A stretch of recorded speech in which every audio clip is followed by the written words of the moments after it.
నేను జంప్ చేస్తూ ఉంటా, గెంతుతూ ఉంటా, బట్ ఎక్కడో చోట నేను ఆ ఎమోషన్లో ఉండాలి. So in that way it is challenging, but I also really enjoyed the part. ఎందుకంటే ఎవరికైతే ఫర్ ఎగ్జాంపుల్ కాల్ లేవు అనుకోండి, they might be facing a lot of different things and issues in their life కదండి. So ఎక్కడో చోట క్యారెక్టర్ని portrait చేయడమే నా ఎయిమ్ ఆ మూవీలో. So I'm happy with that. అంటే మీ ఫిలిమ్స్ చూస్తే సంథింగ్ ప్లెజెంట్ గా అనిపిస్తుంది, చాలా పీస్ఫుల్ గా. టైటిల్స్ అయ్యో అనిపిస్తారు ఆబ్వియస్లీ, బట్ చాలా బాగుందండి. All the best. Thank you very much. Thank you. Director Vijay గారు సార్, టీజర్ బాగుంది.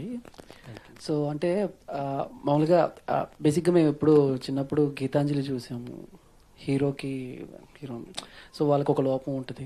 ఆ తర్వాత చాలా సినిమాలు వచ్చినా సో ఎందుకో ఆడియన్స్ రిసీవ్ చేసుకోలేకపోయారు. సో సిద్ధార్థ్ గారు లాంటి హీరో కూడా సినిమా చేశారు. బట్ అంటే వేరే ఇండస్ట్రీలో అవన్నీ కొన్ని చోట్ల వర్కౌట్ అవుతున్నాయి కానీ, బట్ తెలుగుకి వచ్చేసరికి సినిమా ఎంత బాగున్నా ఎండింగ్ వచ్చేసరికి హీరో చనిపోయినా లేకపోతే హీరోయిన్కి ఒక లోపం ఉన్నా సో ఎందుకు రిసీవ్ చేసుకోలేకపోతున్నారు. సో మీరు ఏ ధైర్యంతో ఇద్దరికి లోపల పెట్టారు? గుడ్ క్వశ్చన్ అండి. యాక్చువల్ ఆ థాట్ ప్రాసెస్ ఉన్నది నాకు. మనం ఏంటంటే డిసెబిలిటీస్ ఉంటే జనరల్గా అనుకుంటాం కదా, వాళ్ళకి ఇంకేమీ జాలి చూపించడం అన్నీ ఉంటుంది, కానీ వాళ్ళకి ఒక లైఫ్ ఉంటుంది, వాళ్ళకి కథలు ఉంటాయి. ఆ కథల్లో ట్రావెల్ చేస్తే మనకి ఈ లోపాలు కనిపించవండి. మనం అలాంటి కథలే తీసుకున్నాం. దీప్షిక చేసిన బ్లైండ్ క్యారెక్టర్ కానీ, తర్వాత సూర్య చేసిన వీల్ చైర్ బోర్డు కూడా మీరు కొంత కథలోకి వెళ్ళిన తర్వాత మీరు మర్చిపోతారు. యాక్చువల్గా వాళ్ళకి డిసెబిలిటీస్ ఉన్నాయని మర్చిపోతారు, కథలోకి వెళ్ళిపోతారు.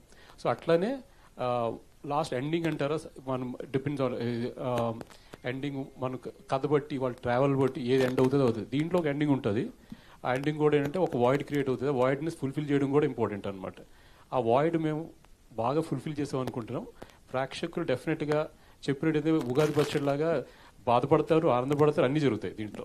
సో ఎండింగ్ వచ్చేసరికి హ్యాపీ ఎండింగ్ అయినా ఉగాది పచ్చడి అన్నాను కదా, అంటే కొంచెం హ్యాపీగా ఉండొచ్చు, సాడ్గా కూడా అవుతుంది. మీకు అర్థం కాదు అది, ఆ ఫీలింగ్ ఏంటో ఆ లాస్ట్ అయ్యాక ఎక్స్ప్లెయిన్ చేయడం. ఒకటే సినిమా చూసిన తర్వాత సైలెంట్గా ఉంటారండి, ఎందుకో తెలియదు. అందరూ చూసాను, వీళ్ళ చూసిన తర్వాత కొంచెం మాట్లాడరు, అలా సైలెంట్గా ఉంటారు. తర్వాత చెప్తారు కానీ చాలా సైలెంట్గా అలా ఉండిపోతున్నారు అనమాట. సో ఒక ఉగాది పచ్చడిలాగా ఏం చెప్పచ్చు అంటే తీపి ఉంటుంది, అన్ని ఇమోషన్స్ లాస్ట్లో ఎండ్ అవుతాయి. అంటే అన్ని ఎమోషన్స్ ఆడియన్స్ అర్థం చేసుకుంటారా? ఎందుకంటే ఒకేసారి కొంతమంది పిచ్చెక్కేస్తారు. సో అందుకని నేను కూడా ఏంటంటే నేను కూడా ఆడియన్సే కదా, I feel that way. Yeah please continue. Okay, so మీరు చెప్పినట్టు అది ఆ వాయిడ్ ఒక ఎండింగ్ వైజ్ ఏంటంటే మనం అన్ని రకాల ఎమోషన్స్తో ఎండ్ చేస్తున్నాం కాబట్టి స్టోరీ మంచిగా ఏంటంటే ఆడియన్స్కి ఆ క్యారెక్టర్తో జర్నీ ట్రావెల్ అయ్యి Dil feel good about it. ఒక మంచి సినిమా చూసాం, ఒక మంచి ఫీలింగ్తో అయితే డెఫినెట్గా వెళ్తారు. ఈ బ్లైండ్ క్యారెక్టర్స్ అనేది మర్చిపోతారు సినిమా ఎండింగ్కి వచ్చేటోడికి, అది మనకి ఇంపార్టెంట్ అనమాట అసలు. సో అందుకోసం ఇట్ విల్ వర్క్ అని నా నమ్మకం అండి. విజయ్ గారు సార్, అంటే టైటిల్ జస్టిఫికేషన్ ఎలా అంటే రమణీయ కళ్యాణం అని పెట్టారు అండ్ ఇద్దరికి డిజబిలిటీస్ పెట్టారు. కమర్షియల్ సినిమాస్ చేసే థియేటర్కి ఆడియన్స్ తీసుకురావడం చాలా టఫ్ ఉన్న పొజిషన్స్లో ఇలాంటి ఒక సినిమాతోటి ఛాలెంజింగ్ ఫేస్ చేస్తూ ఫస్ట్ మూవీని ఇలాంటి సినిమా తీసుకోవడానికి మెయిన్ రీజన్? ఇది కమర్షియల్ సినిమాలాగే వస్తుందండి. ఎందుకంటే వీళ్ళు బ్లైండ్ అని మాత్రం వాళ్ళ కథలు ఉండవా, వాళ్ళ కథలు ఉంటాయి కదండి. బేసికల్ ఆ కథలే మనం ఎంచుకుంటున్నాం. మన కమర్షియల్ సినిమాలు ఓన్లీ ఏంటంటే కాళ్ళు చేతులు సరిగ్గా ఉన్న వాళ్ళతో చేయాలంటే కదా, బేసికల్ వీళ్ళకే కథలు ఉంటాయి, ఆ కథల్లో కూడా బ్యూటీనెస్ ఉంటుంది. ఆ బ్యూటీనెస్ని క్యాప్చర్ చేస్తే ఒక కమర్షియల్ లాగానే ఉంటుంది కదా. వాళ్ళు చూసేది ఒక ఆర్ట్ ఫామ్ ఫిల్మ్ లాగా ఉంటుంది, మంచిగా ఎంటర్టైన్ ఉంటుంది, మంచి సాంగ్స్ ఉంటాయి, మంచి ఇమోషన్స్ ఉంటాయి, మంచి కథ ఉన్నది, కాంటెంట్ మంచిగా నడుస్తుంది. ఈ కథ అంటే బాగుంటుంది, మంచి డైలాగ్స్ మన రామజోగేష్ గారు బాగా అందించారు. ఇవన్నీ చూస్తే ఇట్స్ అలాగే మనకి మంచి స్కోరింగ్ విజయ్ పోలాకి మాస్టర్ గారు కూడా చేశారు స్కోర్. షరీఫ్ మాస్టర్ వర్కింగ్ వినిపిస్తుందండి? Okay,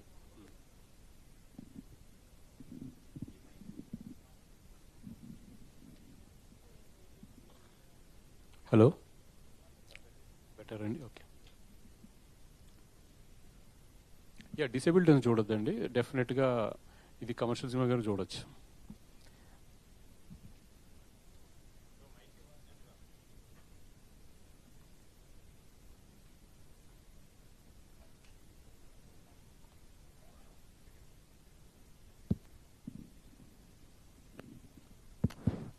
and Ramani Kalyanam team అంతటికి I wish you all the very best అండి. Thank you. Because you came here with lot of passion and it took a very different note of line for the story. కొత్తగా ఉంది మీరు చెప్పిన point. And I really wish మీ సినిమా బాగా receive చేసుకుని మంచి సక్సెస్ రావాలి. Because you will continue in the film industry for more years for me.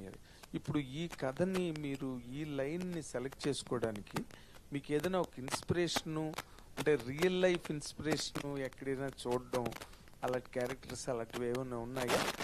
Observation ఉందండి, కొన్ని రియల్ లైఫ్ కొంచెం చూశాను, అన్నట్టుగా ఉంది. ఓకే. అంటే వాళ్ళు కూడా ఏంటంటే వాళ్ళు విన్నది ఏంటంటే మనం డిసెబిలిటీస్ ఉంటే మనం ఏంటంటే జాలి పడ్డం అదే అక్కడ ఆగిపోతాం కదా. అవును. వాళ్ళు అది కోరుకోరండి. వాళ్ళు జనరల్గా వాళ్ళకి టాలెంట్స్ ఉంటాయి, వాళ్ళకి ఏవి ఉంటాయి, వాళ్ళకి కథలు ఉంటాయి. అవి చూడకుండా మనం ఏంటంటే అక్కడ ఆగిపోతాం. చాలా మందికి కాళ్ళు చేతులు అన్ని ప్రాపర్గానే ఉండొచ్చు, కానీ ఒకసారి కొంతమంది మెంటల్లీ డిసేబుల్డ్ ఉంటారు.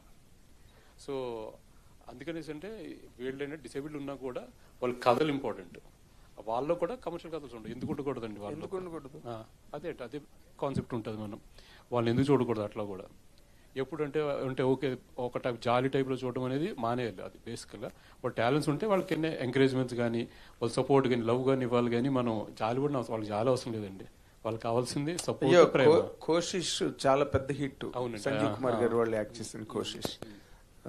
సో అందుకనే కొత్త పాయింట్ కాబట్టి బాగా ఆడుతుంది. What is your best challenge అండి ఈ సినిమా చేయడం? Because you are very new to media, new to making, new to everything. Mic పట్టుకు మాట్లాడడం కూడా మీకు కొత్త. అవునండి. Then how did you handle the film? ఇలాగే నేర్చుకుంటా చేస్తే నేర్చుకుంటా వెళ్తున్నాండి. ఓకే. అంటే అక్కడ డైరెక్షన్ అంటే న్యూయార్క్ ఫిల్మ్ అకాడమీలో చేశాను, అప్పుడు అక్కడ చేశాను. కానీ కథలో ఇది ఏంటంటే నాకు ఎన్నో కాంటెంట్ ఏమైనా ఉంటే మంచి కాంటెంట్ కథలు ఉండాలి, క్యారెక్టరైజేషన్ ఉండాలి అనేది ఎక్కువ నమ్ముతాను. ఎక్కువ కమర్షియల్